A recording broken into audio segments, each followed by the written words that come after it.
How many discounts does USAA Auto Insurance offer? Too many to say here. Multi-vehicle discount, safe driver discount, new vehicle discount, storage discount, legacy. How many discounts will you stack up? Visit USAA.com/auto discounts. Restrictions apply. The Manage Smarter Show is brought to you by SalesCred, the app that helps salespeople discover why they miss quota and what to do about it. Find out more at salescred.com. Welcome to the Manage Smarter podcast with hosts C. Lee Smith and Audrey Strong. We're glad you're here for discussions on new ways to manage smarter, hire, develop, and retain talent, improve results, and propel team performance to new heights. This is the Manage Smarter podcast. You know, Lee, you and I have both worked at agencies, but different kinds of agencies. I work for a public relations firm in Denver. Back in the day. And I worked for an advertising agency as well. So, but that was a bit a while ago. You know, that was before Mother Google and everything like that. So that's one of the things that I'm kind of curious about. But you know, back in those days, even still, it was a clash of personalities, and it was a different world than some of the other things that you and I have done afterwards. So, you know, the need for managing those personalities and coaching those personalities is very necessary in agency world, and also those are lessons that can translate to management of any team, you know, in any organization. Yep. So our guest today, perfect for this. Welcome to Manage Smarter, everyone. I'm Audrey Strong. I'm the Vice President of Communications here at Sales Fuel. And I'm C. Lee Smith. I am the President and Founder of Sales Fuel. You want a guy who can talk about complex communication problems among team members on a big account in an agency. Skot Waldron is your guy. Hi, Scott. Welcome. Hey, Audrey. Hey, Lee. How y'all doing? Good to see you again, Scott. Good to see you. You too. You too. So for those of you that don't know Scott, for the past 2 decades, his work for clients, he's got JP Morgan Chase, the CDC, Georgia Tech, Royal Caribbean, or Caribbean, however you'd like to say it, the Sesame Workshop, Home Depot, and Coca-Cola. National and international communication programs he's been creating for them. He's an internal communication strategist who uses his extensive knowledge of brand development to build loyalty among individuals, teams, and organizations. But unlike most communication problems out there, he coaches leaders and employees to become liberators using programs that are simple, scalable, and sustainable. Boy, that's a great trifecta. I don't know any agency that's been able to do that. Not well. I know. You pick one, right? Pick one. Yeah. Pick two. You got job security there, Scott. Job security. I'm trying. So, I mean, I guess Lee and I were talking, what's the first question for people that are listening that have never worked within an agency? Like, what is your take on agency life and the challenges of agency life, Scott? Working in an agency, coming out of school and coming right on board and being an employee at an agency, I didn't know what I didn't know, right? I went to school and I learned about typography and about color and about, how to solve complex communication challenges visually, right? Taking problems from a client and saying, hey, how are we going to solve this, right? Through a communication medium, through a visual communication medium. And so that's what I learned as a graphic designer. And I learned the tools and I learned how to, shape that type of communication. Now, what I didn't learn, because when I got into my agency world and I started as an employee, I just kind of did my thing and it was cool. We were in an old renovated bowling alley that was super awesome and it was fun and the culture was cool and we all got along great. Well, I would say the culture is cool. The atmosphere, right, of the place where we worked and how all those things, it was great, right? But my bosses at the time, amazing people that they were and are, because I still have communication with them and stay in touch. I mean, they weren't taught leadership, right? In an agency world, and they just led us how they thought to lead people. And there was a lack of transparency. I'll just say it, right? There was a lack of transparency. These guys are beautiful, salt of the earth. I've watched their kids for years. It's awesome. Like it's great, but lack of transparency, lack of effective communication, kind of passive aggressiveness at times. And it was just kind of like all these things we're trying tiptoeing around all these ideas, and they knew how to be makers because they were at one time designers, but they didn't really know how to be managers. And that's what, trap I fell into becoming a managing partner of my own firm. I actually opened up the Atlanta office for that firm. 7 years later, I fell into the same trap. I wasn't trained, and I led my people the same way. Lack of transparency, not really effective at communicating things. It's kind of tiptoed around things, right? I think that's the biggest problem, right? And I think that it's this lack of self-awareness and lack of how to correctly communicate internally, because we think we're brilliant communicators externally already, because that's what we do as careers. That's what we learned in school. So I don't need communication training. I do that every day. And yet we're some of the worst internal communicators. Oh, yeah. Some of the worst, right? Yeah, and yeah. I think everybody out there is going, like, I know what you're talking about, right? Because we either live it ourselves or we're exposed to it in some way. It just happens. And so I think that's a big problem. And it's a different skill set. It's a classic case of what got you here won't get you there. So management, leadership, and like a totally different skill set than being a storyteller or a designer or a video production expert or something like that, right? Totally different. It's not, typography 101 does not teach you anything about how to manage difficult conversations. Mm-hmm. Well, I said to leave it at the PR agency I worked at, every account, you were set up solely in teams. You were never a solo practitioner within the agency. So you were always just switched out with different buckets and different accounts and things. And the agency model really forces the team thing. And if you're somebody who doesn't work well in teams or doesn't lead teams well, that can be a big problem. I mean, I would think. Yeah. And you know what? And I know we're talking about the creative world here, but this translates to every industry, right? If we're talking about sales, let's just talk about sales. Okay. The world y'all come from, it's this idea of, oh my gosh, Audrey is an amazing salesperson. Let's promote her. That's what we do, right? We promote mistake. them.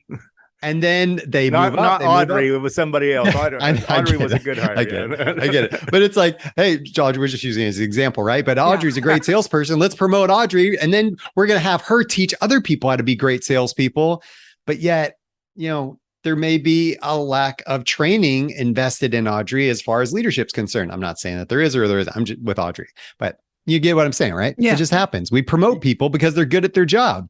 But it doesn't necessarily mean they're good leaders. Well, you look at like in sports, it's like some of the worst managers or coaches have been, Michael Jordan, Wayne Gretzky, people like that, where it just comes naturally to them. Mm-hmm. Yeah, and they haven't had to learn all the little intricacies or whatever to get to be great. They were just naturally great. And some of the best managers and coaches are the ones that basically that were the utility short stuff who sat the bench most of the time and everything like that, but was there soaking everything up and had to work really hard at the block and tackle stuff and the fundamentals to actually, get to stay at a level where they could, be on the same field, on the same bench with those people. Those people seem to be the ones that, seem to make the best coaches and managers. So it's like the same thing kind of applies here in business too.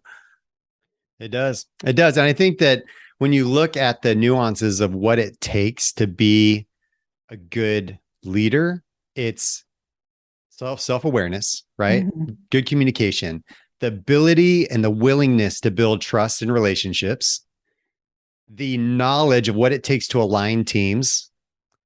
And then how do we put teams together to execute well and recognize our ability to have capacity, succession planning, or any types of things, right? So there's those 5 different components that I talk about a lot with teams. And it all starts though with the communication piece at the beginning of self-awareness. If I'm not self-aware, I'm probably not going to be aware of how you communicate either. Mm-hmm. And then why there's so much conflict with how we're trying to get this project across the finish line, or why there's this tendency or that tendency. So I think that when we look at those things, like there's so much to uncover, and a lot of people are just accidental in how they lead. They just go about and just say, well, I'm just the way I am and you're just the way you are. And, we'll just kind of get through this thing. But, people could have rode around on square wheels for a long time and gotten around eventually, but it would have done a lot of damage in the process and probably wouldn't have been too comfortable. So as a creative yourself, what are some of the challenges of managing creative types?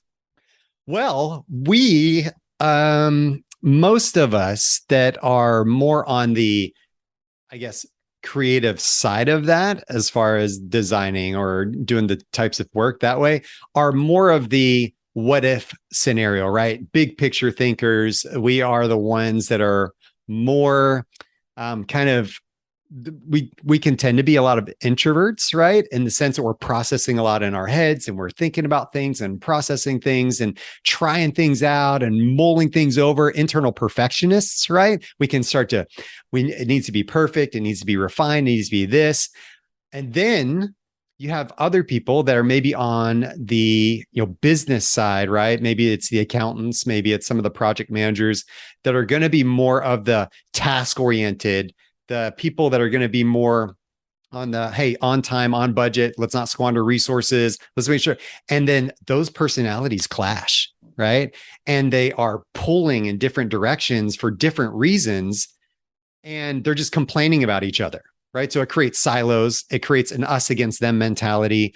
And it creates, they, those salespeople, they promise the world. And then it's like these designers have to go do stuff.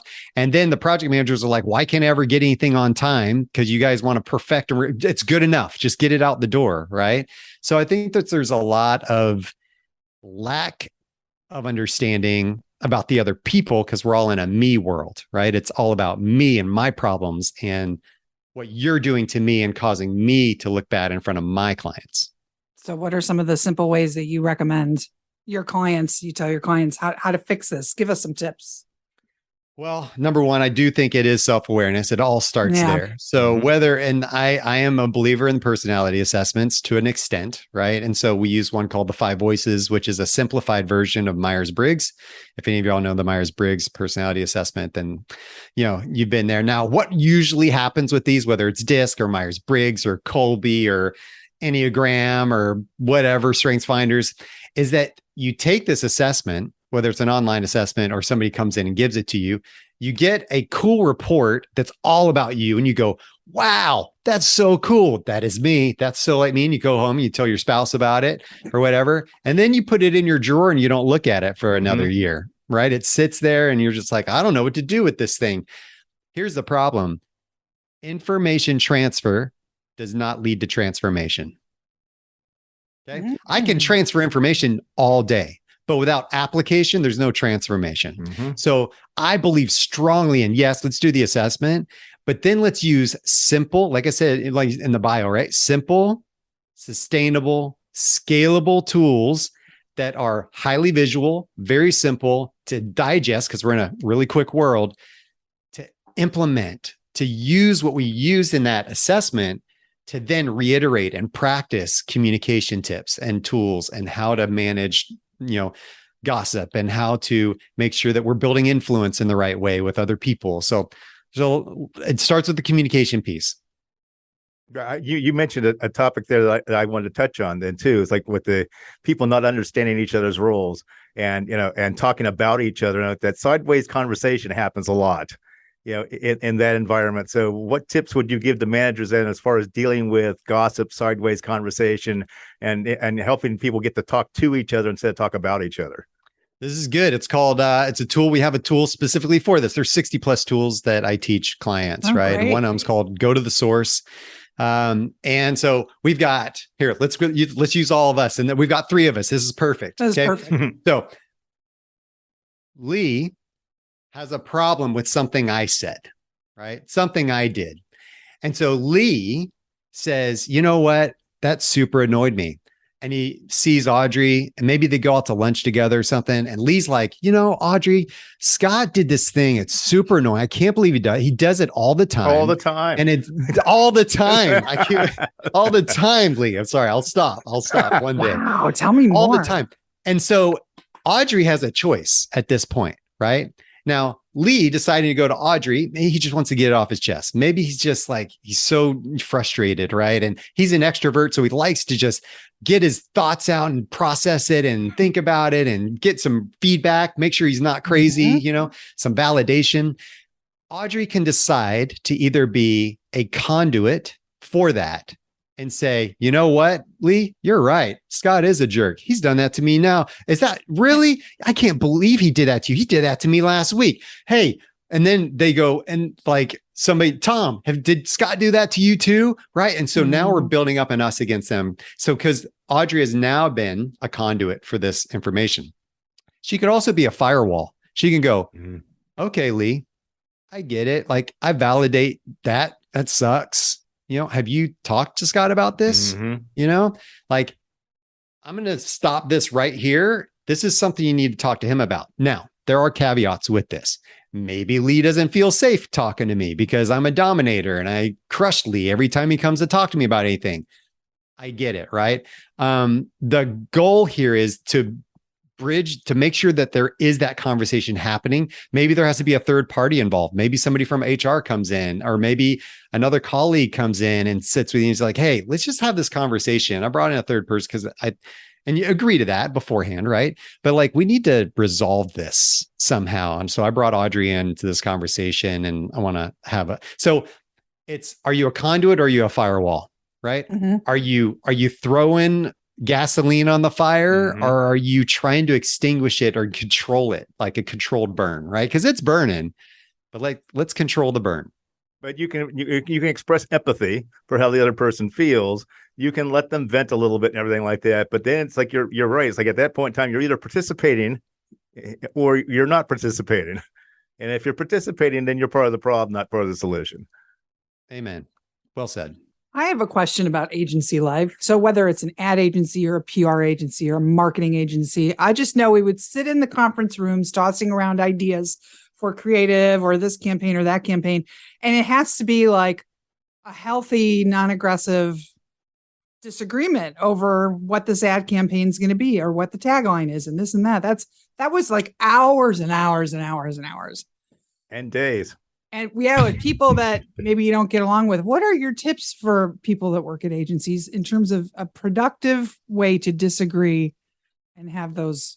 Learn what everybody likes on their pizza. Because you're going to eat a lot of it. That's it. Frequent breaks, places for people to go vent, panic room. But part of the process of work product at agencies is that process. Yeah. Oh, it totally is. And here's the thing, right? Is that you and I did the same thing. We sat in a room for days, right? And just processed and whiteboarded and drew all these things out. I think it's understanding, again, the personalities on your team. What do I bring to the table? What do I value? What do you bring to the table? What do you value? If we have all of the same rubber stamp people sitting in a room, we're probably going to get along-ish, but we may not ever get anything done. If there's a bunch of me sitting in a glass bowl trying to develop a bunch of taglines, I'm going to be like, hey, let's just brainstorm on this thing for a while. Eventually, we'll get to some execution. But I think it's understanding, do we have every voice at the table? And valuing those voices? Because that's one thing. I can know all about me. Self-awareness. Okay, cool. Say I'm self-aware, but am I others aware as well? Like, am I aware of what Lee brings to the table and what Audrey brings to the table, and then what Tom brings to the table and Janice brings to the table? And then I can assemble the right people to be in that room and say, hey, me and Lee, we sit there and we brainstorm all day. Audrey keeps us on point, though. Audrey's going to make sure that she lays down the hammer and says, guys, this is the goal of today. This is how we're going to accomplish things. This is what I want by 3:00 today. Okay. And then we just need to have some understanding on that, right? So I think that it's understanding the strengths and the challenges of each person, and do we have every voice at the table? And also then looking at how they behave under stress, because we have that 3:00 deadline that you mentioned, or if we don't come through with this and change the metrics around, we're going to lose this big account. So, and somehow how people react under stress, as you've learned through all the assessment work that you've done, the coaching work that you've done, is different. And we have to look at that from a different lens, right? We do. We all manage stress a little bit different, right? Some of us that are more, we may be super quiet. We may be more reserved. We may tend to, what we call the nurturer, right? Be all about the people on the team, make sure everybody's heard and valued, understood. We don't want the limelight. But when we get super stressed as nurturers, not necessarily me, I'm not necessarily a nurturer in that sense, but one of the 5 voices is the nurturer. And once they feel super stressed, they start to catastrophize. They start to doom and gloom a lot of things. They start to just say, woe is me. Nobody values me. Nobody appreciates me. this thing's doomed. I don't know what we're going to do. And everybody's like, whoa, that's not like you. You're not usually like that. Right. And so I think that when those types of things happen, or certain people become super controlling under stress, all of a sudden, all relational niceties go out the door and they just need control. And so they become dominating in a situation, micromanaging in a situation. And then I start to think, so here's another one of my things. Let's move from critique to curiosity. Okay. Critique to curiosity. Instead of me going, that person is super micromanaging. Did you see that? Super micromanaging. What's their problem? Right. Instead of going, well, have you talked to Audrey about that? Oh man, jab.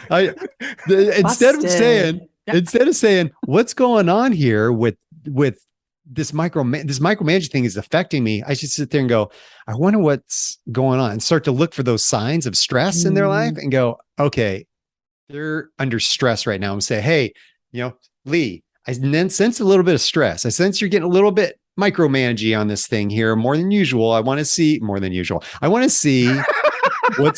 what's happening here. Right. So that's the deal, right? We can learn to recognize the triggers in other people. And that's so empowering. Absolutely. Especially when you're about to lose a client, or a big client is going away, or you have a bad client you need to fire. I mean, the expansion and contraction of staff in agencies. And with that, so as stressful. A manager, then you have to eventually lay off people when you contract like that. So what quick advice would you have to managers in dealing with that in an empathetic but yet effective manner? Layoffs. Yeah. In particular. So I think one of the biggest things that I can emphasize for people in layoffs is, are you for that person, right? Laying them. Are you like, and at that layoff time, it's probably going to be a little too late, because if you've been a dominating jerk for 4 years and now you have to do a layoff, at that point, letting that person know you're for them is probably not going to do a lot of good, right? So building your personal brand over those 4 years is really important. Those little micro moments that you have with that individual, to let them know that you're for them. If I have an employee and they know that I am for them, when I have that layoff, I'll be like, listen, things are rough, but I've got this other opportunity. I've got somebody at another agency that I'm really close to that says they have an opening, and I've set you up with that interview if you want that, right?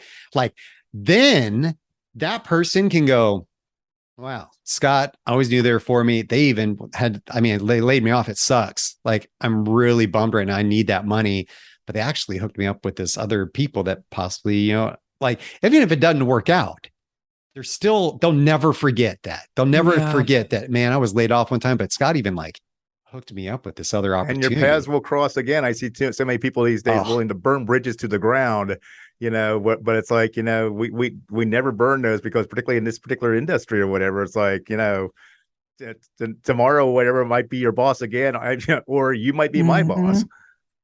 It's the world's too small, man. It's too small. And you cross paths too much. Well, it's SkotWaldron.com is your website, and it's SKOT, everybody. It's a very cool spelling of your name, WALDRON. And are you taking any new clients, Skot? We're wrapping up here. I am. So here's the thing. Right now, I'm pretty jam-packed as far as professional speaking and coaching right now is concerned. I have the New Year's coming up, right? And right now we're in 2022, 2023 is coming up, and I will have some capacity then. I've got some offboarding that I'm doing right now. And so I would love to talk more. If y'all want to visit that website, go to my YouTube channel, connect with me on LinkedIn. There's a lot of free resources out there for y'all. Sounds good. Thanks for being on the show. Great tips. Good stuff. Thanks. Thank you guys. Thanks for listening. If you enjoyed the show, please rate and recommend on iTunes, Overcast, or wherever you get your podcasts. You can also get more great information at salesfuel.com.